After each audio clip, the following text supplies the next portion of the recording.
Respectfully, Mr CEO, this issue is coming before Council in respect of the noise and the traffic issues. It's coming back to Council. I've also got a motion in there on Wednesday night. I'd like to read it to consider all of the issues and be aware of the whole process and what's happened. I'm particularly concerned about how a childcare centre was recommended for approval by staff, given that it's a residentially zoned area and our local planning scheme seems very clear that this is possibly an inappropriate use or approval in the residential zone. So I'd like to see that RAR report. Mr. Russell, can you send Councillor Coley RAR? I can, Mr Mayor, yes. And whoever else wants one? Thank you. I'll send it to all councillors, Mr Mayor. Right. Any further questions on this item? Councillor Scanlon? Just a very quick one, please, Mr Mayor, to Mr Russell. I just wanted to ask how many councillors did respond to the question on diligent boards? Mr Russell? I can supply that, but the recollection, I think, was about 2. It was less than the requisite 5, Mr Mayor. Thank you, Mr Russell. Okay. No other questions, councillors? Thank you. Except, Mr Mayor, just a comment. My understanding is that childcare centres is an allowable use in a residential area, and I think I've been advised that there's a further 3 of these coming to Council in the near future. I think the issue for Council is that if Council now decides it's inappropriate use, you need to be aware that there's 3 reports coming to Council in the coming months in regard to childcare centres in residential areas, and I believe that they're quite allowable, Mr Mayor, under the scheme, and that may be a bigger issue Council should be addressing. Mayor, can I just make a comment on that? It is a discretionary use within a residential zone. However, when it shouldn't be approved if there is a commercial zone, and from my understanding we have a commercial zone within Brabham, and our local planning scheme seems very clear to me personally that this shouldn't have been approved given we have a commercial zone where it possibly should have been set up. Okay. So I suggest maybe we get some clarification around our local planning scheme before we go ahead and submit, have these child care centres come before Council, because there's a lot of people in the community who will be affected by having childcare centres placed in the middle of residential zones. It's affecting our ratepayers, councillors. And unfortunately, Mr Mayor, the JDAP has approved it. Yep, and I suggest have a look at there'll be a reference to it, Mr Russell, in the JDAP report, the RAR. Okay. Any further questions, councillors? Okay, be none. Thank you. Thank you, Mr Beckett, for your time, for coming to see us today. Okay, now we've got some time for staff to present, so we've done all them out of the way. So we can go through and check. Okay, so who's normally first? Ms Lay, have you got anything to present to us that you wish to talk about? Mr Mayor, if I can just draw one report to Council's attention, which is item 6.1.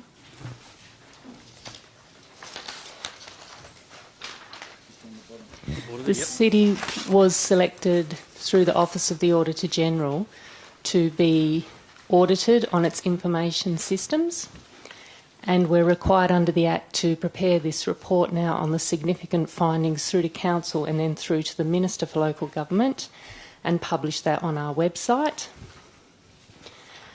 This report does contain one confidential agenda attachment, which is in the blue folder, which details more information for councillors to be aware of, and regular reporting on all of these items will be through to the Audit Committee. Thank you. Any questions to Ms Lay? No. Thank you, Ms Lay. Working backwards because we'll get to the bulk of them later. Sure. Executive Manager of Community Welfare, Mr Bishop, anything you wish to address us on?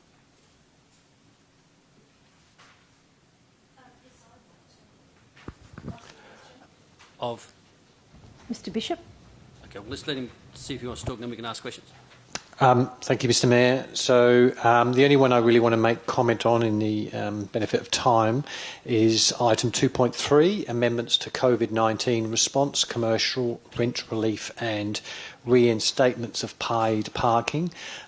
With the consent of Councillor Johnson, I can advise that he's proposing an amendment to the motion, which would be to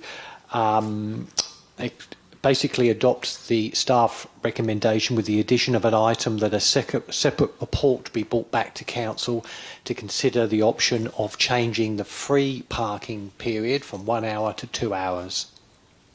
Other than that, I'm happy to take questions on anything else, Mr Mayor. Councillor Catalano, you indicated a question. Okay. Councillor Johnson, you have a question? Thank you, Mr Mayor. Yeah, through you to Mr Bishop. Mr Bishop, can you advise us of what's involved in changing the kind of free parking period on the parking meters? Is this a kind of a simple thing to do, or is it complicated? Through you, Mr Mayor, I can advise that to change the time on the meters is fairly straightforward. We can do that fairly quickly. The bit that takes a little bit longer, 2 or 3 weeks, would be to order and arrange for new signage to be displayed, as well as probably just some media information to make people aware of the changes. And if we had to go out to public consultation to talk to the businesses and people who use the free street parking, how long would such consultation take? Bishop? If the amendment was accepted and there's a separate report brought back to Council, that report would itemise the considerations that Council should give if it wished to extend the free parking to 2 hours. Certainly one of those considerations for Council would be whether Council should go out to consultation with relevant businesses and community before making such a change, because essentially that's what happened at the beginning of the process when the Midland Access and Parking Strategy was developed in 2016, which led to the current parking arrangements being put in place. Thank you, Mr Bishop. And a further question. So the current situation changed a few times. So I know at one point we had some half hour and some 1 hour.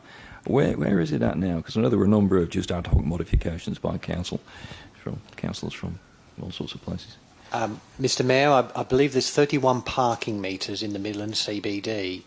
All of them are 1 hour free parking except for 3, which are close to Cale Street. I can't quite describe the exact location, but I'm pretty sure it's only 3 out of that 31 that have half hour free parking. The others are all 1 hour. The concept of having some at half hour simply that they were designated areas that should have higher turnover because of the nature of the adjoining businesses. Thank you. Yeah, thank you, Mr Mayor. Further questions of Mr Bishop? No. Thank you, Mr Bishop. Jim, Executive Manager Operations, anything you wish to address us on? Thank you, Mr Mayor. I think there's 11 or 12 of them on there. That the only one that I've had any questions on or any alternatives is item 4.1, the proposed tree removals in Campasic Road. Councillor Henderson's proposing a deferment on that one. Councillor Johnson's got an alternative, and Councillor Zanino is just finalising off an alternative as well. Okay. Any questions to Councillor Catalano? Yes, thanks. I wondered if the city's calculated the value that those 60 trees are worth? No, they haven't. No, that hasn't been done. So is that going to be done? Oh, it's not intended to be done. It could be done if council wished to do that. Okay, so how does council wish to do that? Is that going to have to be a motion or? Yep. Oh, well, it wouldn't necessarily have to be a motion. We could do that, but I guess it would probably be something that we'd do when we know what decision council is going to make on it. Okay, then.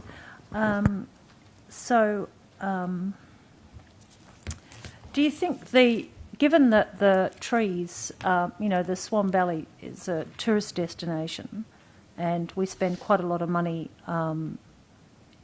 publicising the city of Swan as a tourist destination, don't you think that maybe the consultation should have been a little bit broader than just 70 residents along Campasic Road, that perhaps, in fact, it should have been a broader consultation throughout the Swan Valley?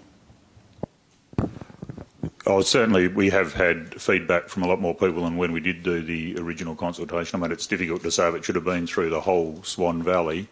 But yes, there's certainly, with hindsight, we've received feedback from a lot of people who weren't originally consulted. Okay, and do the 60 trees include xanthorrhoeas and king ears that are, potentially hundreds of years old, or are you just talking about trees? And, how are you rating xanthorrhoeas and king ears? Are they trees, or are they just sort of like things that are just going to get bowled over, that are not even going to be counted? Yeah, I don't have that information to hand. I could get it, but I don't know if I'll be able to get it by Wednesday night. But that'd be great, thanks. I would like to see that. Yeah, thanks very much. Did we have the information about crashes being caused by trees? I don't think we've had that information, have we? The crashes are referred to objects, hitting objects, so it doesn't actually differentiate between hitting trees or hitting anything else, but presumably the majority of them would have been hitting trees when they're hitting objects. But we don't know exactly how many of these accidents have been caused by people hitting the trees with their cars. No, it's not break. It's just recorded as hitting objects. So, for instance, it couldn't be. It's not. There could be actually accidents where people are hitting each other. No, that wouldn't be classified as hitting an object. That would be another vehicle. So it could be if it hit something, another object such as a power pole or a bus shelter or something like that. Bus shelter. Okay. Yeah. Okay then. So, I just wondered. Just one other thing is why hasn't the city looked at discouraging that drive from Great Northern Highway through Hadrill Road, down Campersick Road to 2J Road, discouraged the use of that road as a rat run, because it seems to be that's what's happening. And I just wondered why, the whole kind of scenic drive aspect of, like the tourist kind of scenic drive aspect of the Swan Valley wasn't actually something that we're encouraging, rather than looking at another kind of facilitating kind of fast-moving traffic through the Swan Valley. I thought the idea was we want to actually keep people in the Swan Valley. Mr. Coates? I don't know if that's a question or a statement, but I mean, the purpose of roads is for movement of vehicles. Obviously, some of them are tourist roads and some aren't. Just one final one. The EPBC, that's the federal environmental protection kind of legislation. So they need to get federal approval for marries that are going to be chopped down that are greater than 50 centimetres in diameter, and wandus of greater than 30 centimetres in diameter, because somebody did mention to me that would actually require federal government approval. Do you know that? The approval for roadside clearing isn't required when it's for safety reasons. Councillor Scanlon, you've got a question. Thank you, Mr Mayor.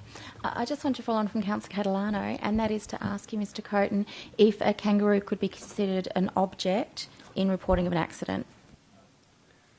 Mr Coates? I'd have to check on that.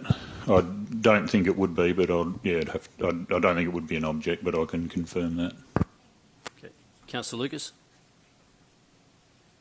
Thank you, Mr Mayor. I'd asked the same question of staff when this item first was in the agenda, and I've just recently, in the last few minutes, forwarded the traffic crashes reported, both prior to the widening and after the widening, which includes a breakdown of the crashes of objects hit off the carriageway, so you should have that information. If you haven't, happy to send it out again.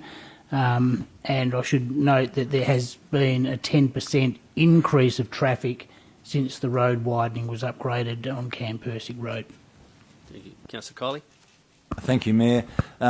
Councillors, you've probably all received a lot of emails in relation to the Campersick Road trees. I'm very interested to hear why we're probably deferring it. I think the people listening in might want to hear that too, so I respectfully ask Councillor Henderson if you'd like to let us know the reason why he's deferring it. I think that's an item for debate at the council next week. Councillor Henderson will be still putting his argument together, I guess. The The motion will detail why. Thank you. Councillor Richardson. Thank you, Mr Mayor. To Mr Coton, is there, in relation to the campus trees, has the council actually established a hypothetical crash barrier costing for that particular area? We have looked at crash barriers for some of the trees close to the edge of the road. Some cases it's not practical because there needs to be because the location of the barriers would interfere with the tree, and in some cases, and there needs to be some give behind as well so that it doesn't bounce back. So it would be possible in some areas, but it's not possible along the whole road, and so there would be a cost associated with it. And I guess without answering Councillor Henderson's question for him, that's one of the things that his motion is asking us to look at, getting an actual cost for that. Oh, just on that. So then will that, Councillor Henderson's motion, look at the costing? Is that when we'll find out the proposal for the costing? That's what his motion is proposing, so it would be up to Council if they adopt that or not. Councillor Johnson. Oh, thank you, Mr Mayor. Yeah, just further questions for Mr Coton. When I visited Campbellsick Road at the weekend, I could see there were indeed plenty of trees within 3 metres of the road. Very straight road. But the other thing I noticed was on the other side of the road, where there were fewer trees, there were plenty of power poles within 3 metres of the road. How is the safety of a power pole different to the safety of a tree within the 3 metre limit? The issues are that obviously for a similar sized tree, the safety issues are the same. What's different is the cost to relocate them. So as sort of is mentioned in the report, the cost to relocate power poles is very, very expensive. So the fact that a power pole is there and the trees are removed is safer than the power pole and the trees still being there. So it's a case of managing the risk. So the risk is reduced if the trees are removed. And in a situation like this, you can never totally eliminate the risk. And so it's a matter of balancing that up against the cost of actually doing it. So the cost to relocate those power poles would be enormous. Thank you. Councillor Kyle, you got a question? Mayor, on another issue, the CEO mentioned that there were 3 childcare centres coming before council soon. I'm interested to know which ones they would be. I assume one would be... Can we get that later? At the moment we're dealing with Mr Coton's item, so okay. Probably go later on. Councillor Henderson. Thank you, Mayor. One of the things that we're getting some discussion on, Mr Coton, is the question about the rat run along Campbellsick through to Great Northern Highway from 2J Road. Can you perhaps outline for councillors about the right of use or right of access, and if there are any methods by which that can be dealt with, and whether or not we can work a process to make that less of a problem so that we can encourage tourism? Mr Coton. There would be...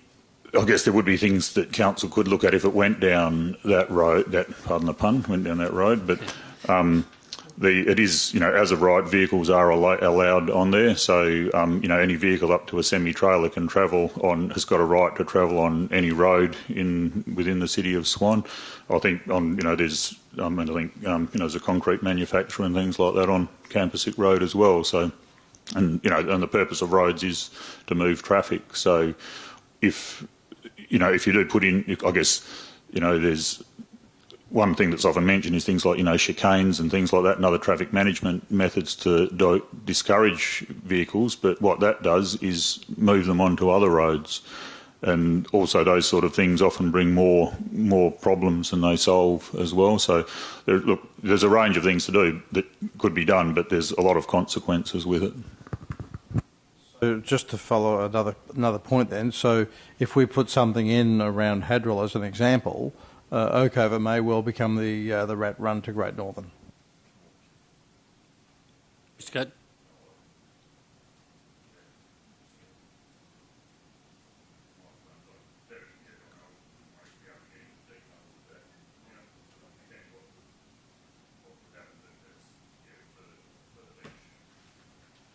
For every action, there's a reaction with traffic.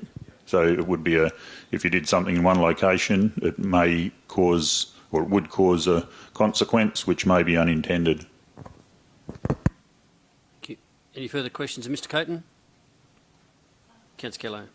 But just on that idea of, these rat runs, I mean, surely the idea then really is to keep the traffic on the main road, and that's what these highways are for. That's what the Reed Row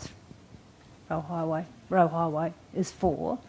That's what Great Northern Highway is for. I mean, otherwise we're just going to end up with the Swan Valley is just going to be main roads, and I don't think that's what is intended. I thought the Swan Valley was about keeping people there for tourist purposes, not about facilitating traffic through. And I mean, there's also the great that new Perth-Darwin Highway is supposed to be taken. So I just think that we should be thinking about maybe just keeping the traffic on the main road and discouraging these rat runs, don't you think? I think there was a statement, perhaps, rather than a question. Yeah, a bit hard. Councillor Johnson. Thanks, Mr. Mayor. Another question to Mr. Coaten. Forgive me if it's been asked before. Are there any statistics about crashes since 2016? Yes, there are some that were that I do have to hand, but it'll take me a few minutes to find them, so I'll perhaps circulate them to councillors afterwards. Thank you. Councillor Congerton. Thank you, Mr. Mayor. Jim, I did send you an email in relation to this, but I just wanted to ask it again through council. Is that the incident severity calculator, the risk, as well as the other report, clearly identified the issue with the trees. If the trees were not removed, as per these two risk components, would we be likely to a more severe litigation if something did happen? Mr. Coaten.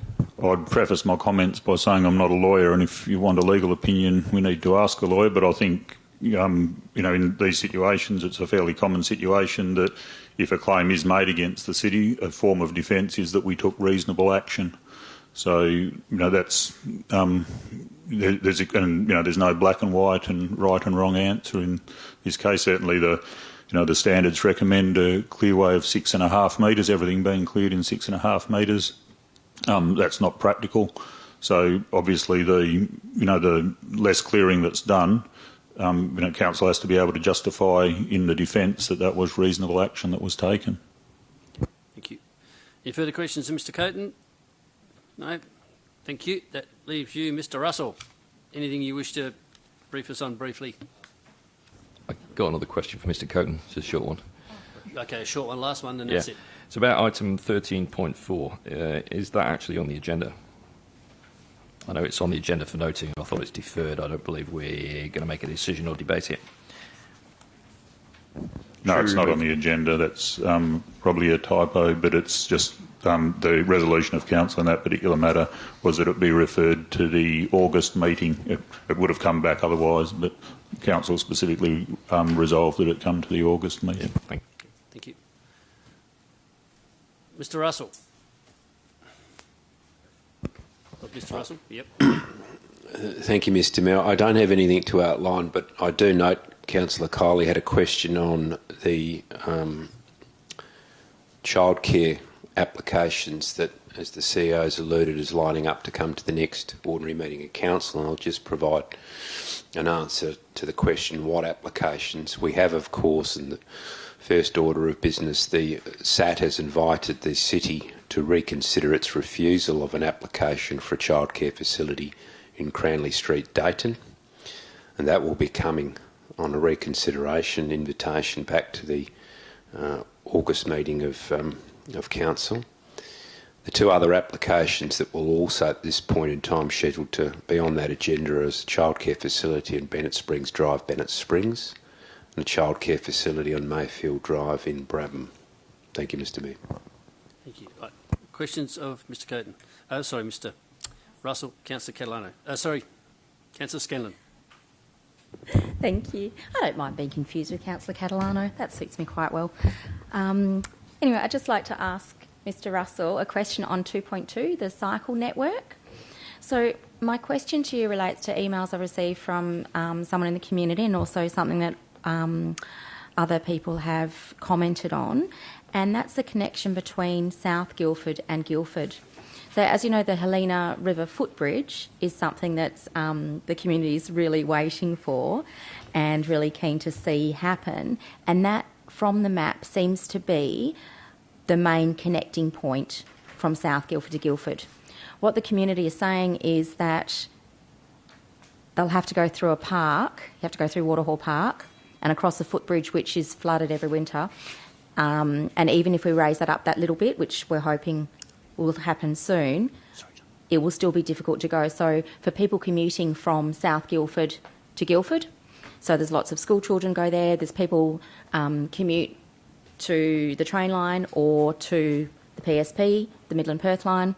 So can we investigate an option of another access point from South Guildford to Guildford, that being Water Street?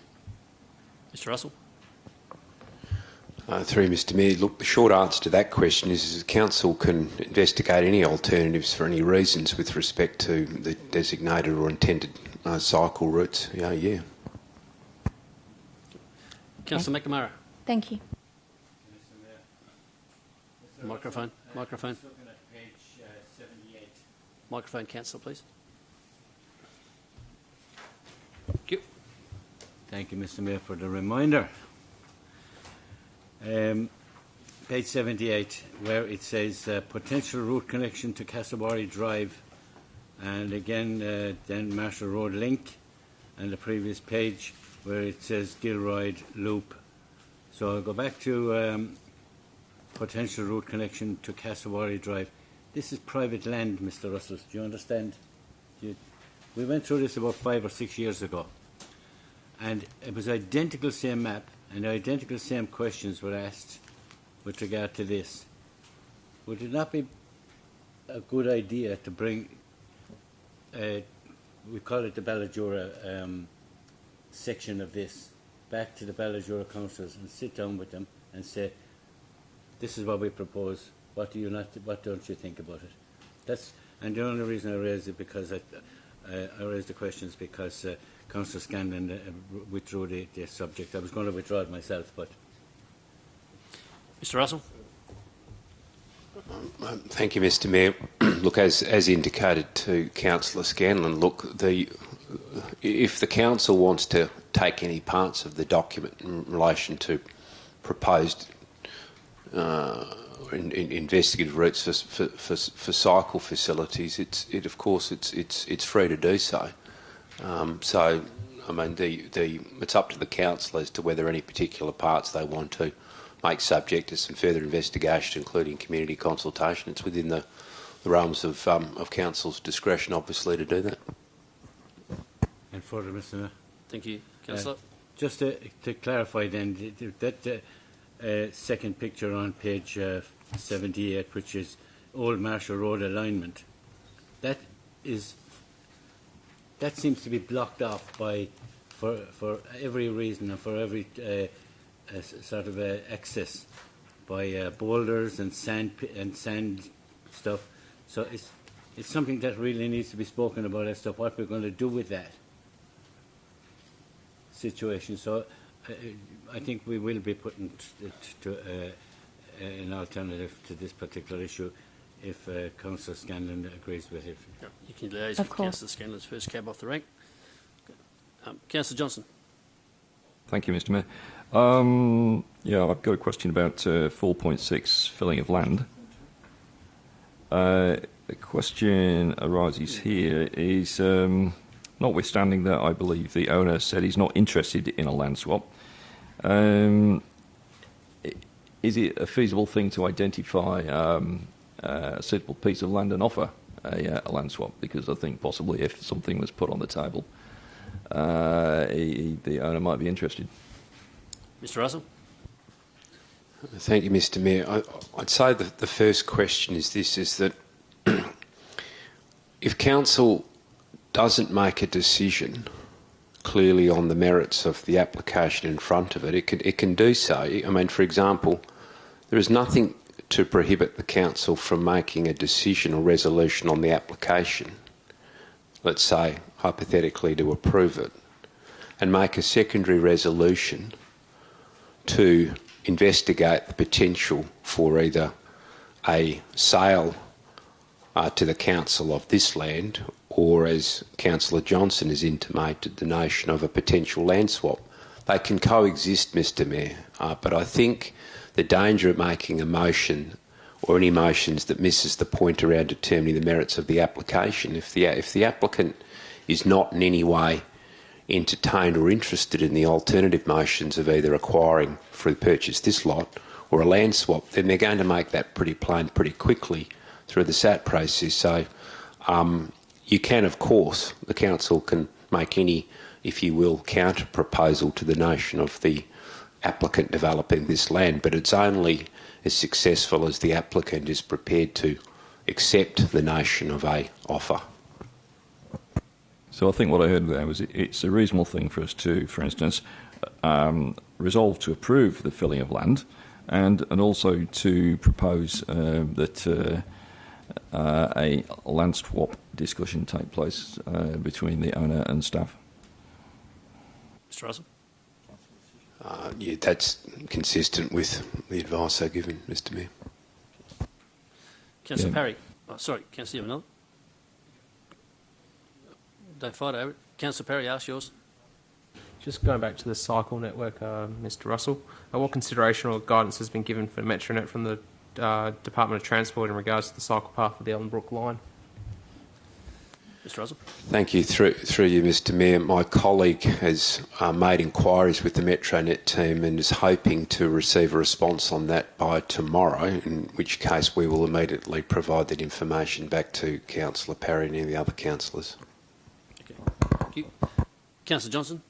Yeah, Mr Mayor, I just need to mention right now that I am interested in asking staff questions about confidential items 3.6 and 3.8. But I guess we don't want to go behind closed doors right now.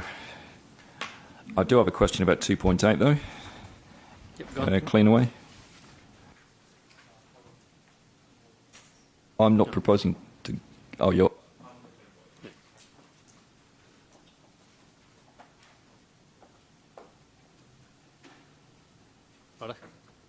The question relates to what would be the effect, to Mr Russell, what would be the effect of Council proposing to defer this item to the next meeting? Mr Russell. Thank you, Mr Mayor. I'm sure councillors would be aware that there is a timeline for the submission of the Responsible Authority report to the JDAP. To my thinking, and this is an interesting one, the question arises as to whether or not the council, in making such a deferral, it can make such a deferral and there is then no comment, the RA can go to the JDAP without a council position. But I think more importantly, the question really that arises out of such a notion is whether or not, if the council is requesting or moving to defer the item, whether what it is doing is making a specific direction to the staff not to supply a RA report on this item to the JDAP by the set time frame. I think that's a more critical question in terms of what the implications are in terms of the notion of a deferral of the item. That's really the point I'm getting at. Would the effect be then that if this were to be deferred, that staff would send the RAR report to the JDAP without any recommendation from council, but with just the officer's recommendation on the officer's report? Mr Russell. Unless expressly resolved to the contrary, that would be the implication, Mr Mayor. Thank you, Mr Russell. Okay, if I'm not correct, the item can come to JDAP with or without a RA report, can it? Thank you, Mr Mayor. Yes, the DAP regulations make express provision for the JDAP to make a determination on an application without a responsible authority report, or, I might add, it is open to the JDAP to seek an alternative responsible authority report or report on the matter and have the cost of such borne by the council. Thank you, Mr. Russell. Any other questions, Mr. Russell? Someone, any on this item? Not on that item, no. Okay. Yep, bring it back.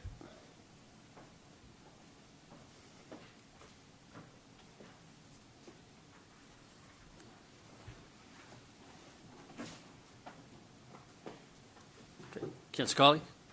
Thank you, Mayor. My question relates to item 4.4, third-party signage on Rugby Street, Bennett Springs. A question to staff. It's a 8-metre length sign with a 6-metre height. That seems extraordinarily large to me. Am I mistaken, or is that a normal size or quite a large sign, Mr. Russell? Mr. Russell. Now I'm going to allow my colleague as well. Okay. Thank you, Mr. Mayor. The sign itself, as you correctly stated, is approximately 6 metres high. While it can be considered large, it is, I guess, similar to other sites that have been approved in these housing estate areas, so it's not, I guess, out of context in that respect. And is that 6 metres from the footings to the top, or is that just the billboard size? So on page 365, the elevations show that the 6 metre height is from the footings. Mayor, I'll be moving option 2 to refuse this as per the option 2 in the agenda. Okay, got that. Any other questions of Mr. Russell? Councillor Calano. Thanks. I'm just wondering when the fauna protection policy is going to be coming out. Mr. Russell. Thank you, through Mr. Mayor. The question is whether or not I think the result or executive considered it might be prudent first to have a scheduled briefing session before that is presented back. So I don't have a date on the return of that policy at this stage, Mr. Mayor. And is there any way that councillors can input into that that fauna protection policy before it comes in for a briefing? Through Mr. Mayor, the ordinary course, I suppose, is that the staff will complete their report and then brief the council on that. And then, of course, the council, ultimately, when such a policy comes back, the council can make any resolution on it, proceed, not to proceed, modify it in any way. So that's the ordinary course in terms of the briefing. And then the council can express intent when the item is represented as to any modifications that it might wish to make. Any other questions, Mr. Russell? None? Yeah, I'm just going to get these out of the way first. Okay. No other questions, Mr. Russell? Okay. We've got some questions on confidential items, so we need to go behind closed doors. Any of them relate to Cleanaway? No. I'm going to move in Councillor Parry in a second in Councillor.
Oh, Mr. Mayor, can I make a comment? I think I've actually only got 5 alternate motions. I don't think there's that many, so don't panic, councillors.